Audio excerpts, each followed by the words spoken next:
સુરત બાદ વડોદરાના ડેસરમાં પણ નકલી ડિમોલેશન। મીરાકુવા ગામમાં 19 જૂના સરદાર આવાસ તોડી પડાયા। લાભાર્થીઓને જાણ કર્યા વગર મકાન તોડાયાનો આક્ષેપ। તંત્રની મંજૂરી વગર આવાસ તોડાયા હોવાનો દાવો કરવામાં આવી રહ્યો છે। 25 વર્ષ જૂના સરદાર આવાસ તોડવામાં આવ્યા। સરકારી પડતર જમીનમાં પ્લોટિંગ કરીને ફાળવવામાં આવ્યા હતા। તાલુકા વિકાસ અધિકારી બાબતથી અજાણ। જો કે તલાટી અને સરપંચ પણ ઘટનાથી સંપૂર્ણ અજાણ। ગરીબોના આવાસ પર ફરી વળ્યું બુલડોઝર। વીજળી પાણી સુવિધાના અભાવે આવાસ ખાલી હતા। લાભાર્થીઓને નકલી ડિમોલેશનની મામલે હવે તપાસની માંગ કરવામાં આવી રહી છે। અમારી ઓયડો આવાસની અમને આપેલી તે અત્યારે કને પૂછીને ઓયડો તોડી કાઢી છે। હવે અમારે રહેવું કઈ તાને પાણીની ને એમ સગવડ નથી તે અમે અમારા ખેતરોમાં નથી આવ્યા। એવડે તમને કઈ કીધું નથી? ના, અમને એવડે કઈ કીધું નથી। એમને જ તોડી એમને એમ જ તોડી કાઢી। અમે જાણતા નહીં। હવે અમારે રહેવું ક્યાં? તમે તઈ રહેતા હતા કે બંધ રાખતા હતા? રહેતા હતા, પણ લાઈટ ની પાણી ની સગવડ કઈ નથી। એટલે હવે વાખે બોખે દેખાય ને ચો રહેવાનું અંધારા। તો પછી તઈ રહેતા તમને જાણ કરી કે એમને તોડી? ના ના, કશી જાણ નહીં કરી। અમારે સરપંચે કોઈ જાણ કરી નથી અને મને જાણ કર્યા વગર આવાસ તોડી નાખવામાં આવે છે। અમારી એવી માંગ છે કે અમારા 19 આવાસ પાછા મળે એવી અમારી માંગ છે। કેમ તોડી પાડ્યા? તમને કઈ નોટિસ આપી? કોઈ નોટિસ નથી આપી, કોઈ જાણ કરવી નથી, કોઈ માહિતી પણ અમારી પાસે નથી। વડોદરાથી સંવાદદાતા અલ્પેશ સુથાર જોડાઈ ચુક્યા છે। અલ્પેશ, સુરત બાદ હવે વડોદરામાં પણ નકલી ડિમોલેશનનો મામલો સામે આવ્યો છે। 19 જૂના સરદાર આવાસ તોડી પડાવવામાં આવ્યા। આ સમગ્ર મામલો શું હતો? નોટિસ કોઈ પાઠવવામાં આવી હતી કે નહીં? નાગરિકોનું શું કહેવું છે? બિલકુલ, સૌથી પહેલા વાત કરીએ કે જે રીતે નાગરિકો કહી રહ્યા છે કે આ જે નાગરિકો છે તેમને એક પણ નોટિસ છે તે પાઠવવામાં નથી આવી। જોકે 25 વર્ષ પહેલા આ જે 19 જેટલા આવાસ છે કે ત્યાં બનાવવામાં આવ્યા હતા। જોકે લાભાર્થીઓ પાસે જમીન ન હતી તેથી આખા આ જે સરકારી જમીનના જે પ્લોટ છે તે આ લોકોને ફાળવવામાં હતા અને ત્યારબાદ ત્યાં પ્લોટ પણ બનાવવામાં હતા। જોકે વીજળી અને પાણીની સુવિધા ન હોવાથી આ જે લાભાર્થીઓ કહી રહ્યા છે કે અમે ત્યાં રહેવા નહોતા જતા, પરંતુ અવારનવાર ત્યાં દિવસ હોય ત્યારે ચોક્કસથી ત્યાં રહેતા હતા। રાતના અંધારામાં ત્યાં રહેવું મુશ્કેલ હતું એટલે લાભાર્થીઓ ત્યાં નહોતા રહેતા। હવે આ ડિમોલેશન કોણે કર્યું તેની હજુ સુધી કોઈ પણ માહિતી છે તે નથી મળી રહી, પરંતુ લોકો સરપંચ પાસે પણ જઈ રહ્યા છે, તાલુકા વિકાસ અધિકારી પણ પાસે જઈ રહ્યા છે, આવેદનપત્ર આપીને માંગ કરી રહ્યા છે કે જે પણ કોઈ જે દ્વારા ડિમોલેશન કરવામાં આવ્યું હોય તેમની સામે કાર્યવાહી થવી જોઈએ। સાથે સાથે આજે તમામ લાભાર્થીઓ એવા હતા કે તેમને સરકારી પ્લોટ ઉપર આજે જમીન છે તે ફાળવી અને આવાસ બનાવ્યા હતા। ફરીથી આ લોકોને નવા આવાસ મળે, વીજળી પાણીની સુવિધા મળે, જેથી કરીને ફરીવાર ભવિષ્યમાં આ પ્રકારની ઘટના ન બને।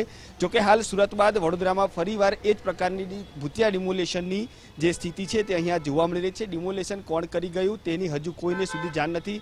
જે રીતે જિલ્લા વિકાસ અધિકારી પણ કહી રહ્યા છે કે અમે તપાસ કરી રહ્યા છીએ સમગ્ર જે ડિમોલેશન પાછળ કોનો હાથ છે, કારણ કે અમારા સુધી હજી સુધી આવી કોઈ પણ પ્રકારની અરજી અથવા તો કોઈ પણ પ્રકારની રજૂઆત છે તે નથી આવી।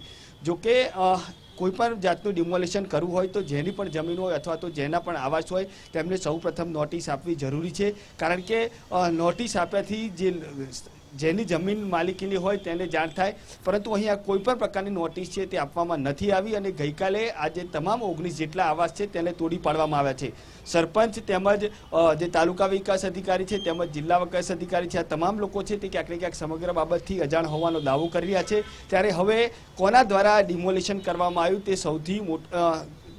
સૌથી મોટો વિષય બની રહેશે કે કોણે આ ડિમોલેશન કર્યું। હજી સુધી કોઈ પણ પ્રકારની જે સત્તાવાર માહિતી છે તે નથી મળી રહી, એટલે બિલકુલથી અહીંયા પણ ક્યાંક ને ક્યાંક ભૂતિયા ડિમોલેશન પાછળ કોઈ મોટા માથાનો હાથ હોય તેવી પણ ચર્ચાઓ છે તે પકડી રહી છે। ત્યારે હવે કયા મામલે તપાસ કરવામાં આવે છે, કોના દ્વારા ડિમોલેશન કરવામાં આવ્યું તેની તપાસ કરવામાં આવે છે તે તો આગામી સમયમાં જ ખબર પડશે। પરંતુ હાલ જે રીતે 19 જેટલા જે આવાસના જે લાભાર્થીઓ છે તે તમામ લાભાર્થીઓમાં ક્યાંક ને ક્યાંક રોષ છે, કારણ કે સરકારી આવાસ કે તેઓને મળેલા હતા, તેમને ફાળવેલી જમીન પર બનાવેલા હતા, તેમ છતાં પણ ક્યાંક ને ક્યાંક કોઈના હિત માટે આ આવાસ છે તે તોડી પાડવામાં આવ્યા છે તેવો પણ દાવો હાલ લાભાર્થીઓ કરી રહ્યા છે। જી બિલકુલ અલ્પેશ, જે પ્રકારે કહી શકાય કે તાલુકા વિકાસ અધિકારી પણ આ બાબતથી અજાણ છે, તલાટી અને સરપંચ પણ ઘટનાથી સંપૂર્ણપણે અજાણ છે।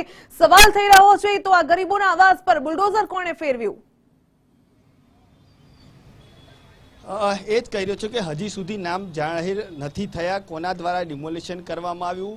જિલ્લા વિકાસ અધિકારી સાથે વાતચીત થઈ તેઓ કહી રહ્યા છે કે અમે માત્ર જાણ થઈ છે આવાસ ખંડેર હતા, પરંતુ જે રીતે આ આવાસ તોડવા માટે પરમિશનની જરૂર હોય તે પરમિશન પણ તંત્રની નથી લેવામાં આવી. એટલે બિલકુલથી ક્યાંક ને ક્યાંક આખું આજે ભૂતિયા ડિમોલેશન થઈ રહ્યું છે. તંત્ર હવે તપાસ કરશે કોના દ્વારા ડિમોલેશન કરવામાં આવ્યું, કોના હેતુ માટે ડિમોલેશન કરવામાં આવ્યું.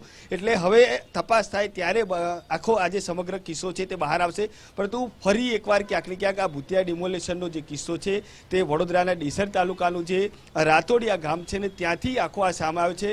અંદાજે 19 જેટલા જે આવાસો હતા કે ત્યાં કોઈને પણ કીધા વગર સીધું બુલડોઝર છે તે ફરી વળે છે અને જે સરકારી આવાસ હતા કે જે ગરીબોને ફાળવેલા હતા તે ગરીબો આજે આવાસ વગરના થયા છે. બિલકુલ અલ્પેશ, આપને અટકાવવા માંગીશ. ડીડીઓ આપણી સાથે જોડાઈ ગયા છે ડીસરના.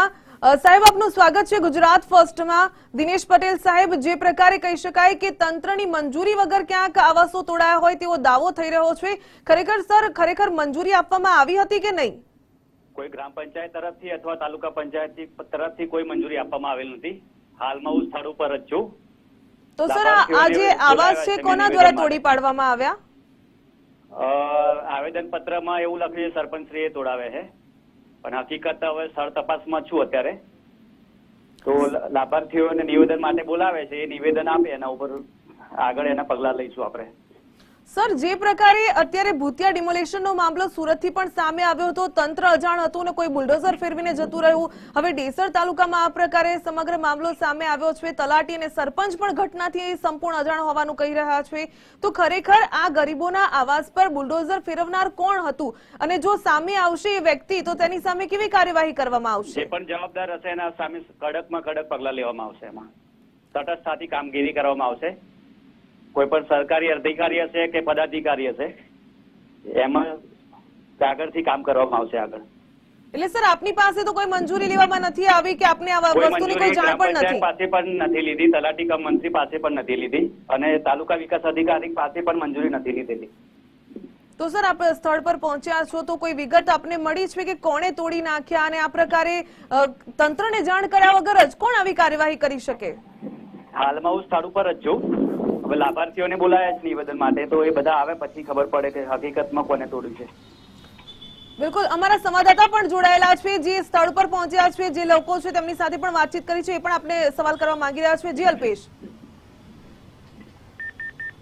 સાહેબ, આ ડિમોલેશન પાછળ કોનો અને શું હેતુ થઈ શકે છે? મારો સીધો સવાલ છે, કારણ કે સરકારી જમીન હતી. 19 વર્ષથી લોકો કહી રહ્યા છે કે રાત્રે વીજળી અને પાણી નહોતું એટલે અમે ન જતા હતા, બાકી દિવસે તો ત્યાં જતા હતા. તો આની પાછળ કોનો શું હેતુ હોઈ શકે? શું લાગી રહ્યું છે આપણે તપાસમાં? શું જાણવા મળ્યું હજી ત્યાં પહોંચ્યા? માણસો હાજર નથી. હાલમાં હું સ્થળ ઉપર છું. હવે ગામ લોકોને લાભાર્થી આવે તો એમને જોડે નિવેદન લઈ લઉં ખરેખર કોને તોડાવ્યું છે. એટલે સાહેબ, અમારો સવાલ એ જ થઈ રહ્યો નથી આ વાત. હા, ખરેખર કોને તોડાવ્યું છે મને પણ નહીં ખબર.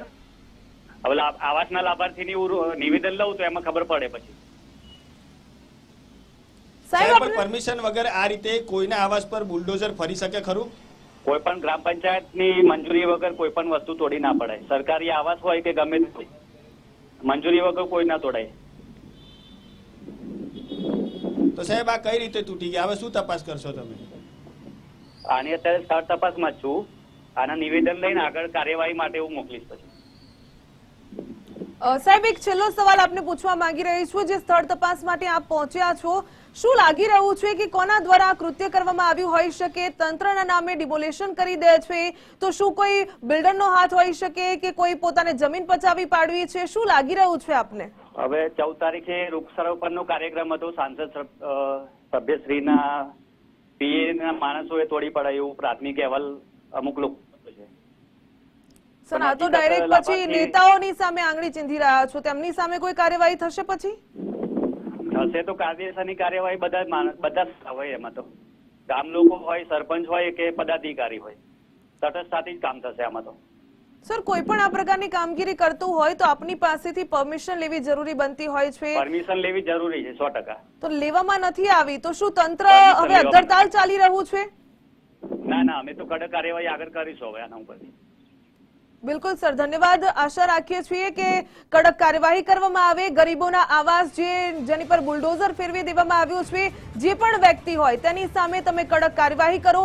શરમ રાખ્યા વગર તેમની સામે કડક કાર્યવાહી કરવામાં આવે તેવી નાગરિકો પણ માંગ કરી રહ્યા છે. ઉલ્લેખનીય છે કે તાલુકા વિકાસ અધિકારી પણ બાબતથી અજાણ હોવાનું કહી રહ્યા છે.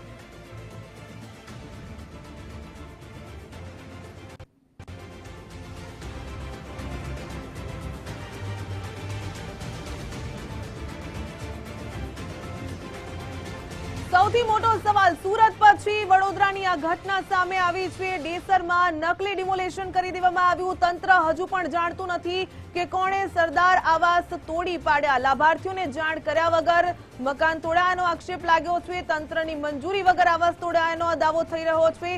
25 વર્ષ જૂના સરદાર આવાસ તોડી પાડવામાં આવ્યા. સરકારી પડતર જમીનમાં પણ પ્લોટિંગ કરીને પાડવામાં આવ્યા હતા. તાલુકા વિકાસ અધિકારી આ બાબતથી અજાણ છે. તલાટીને સરપંચ પણ આ ઘટનાથી સંપૂર્ણ અજાણ હોવાની વિગતો સામે આવી.